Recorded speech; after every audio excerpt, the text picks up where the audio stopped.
Well, it's been a really good morning so far. We've looked through the 4D framework and started filling in the OPSP.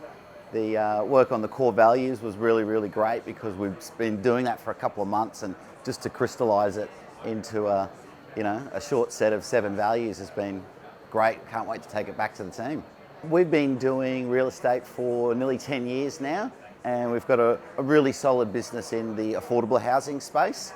And what we're taking that expertise to the open market for regular rentals. And so being able to scale our systems and procedures and a unique way of doing things is really going to help us to grow and to hit that gazelle status. Well, I think that one of the key distinctions we got this morning was not just thinking about what you do for your customer, but what you do for your customer's customer.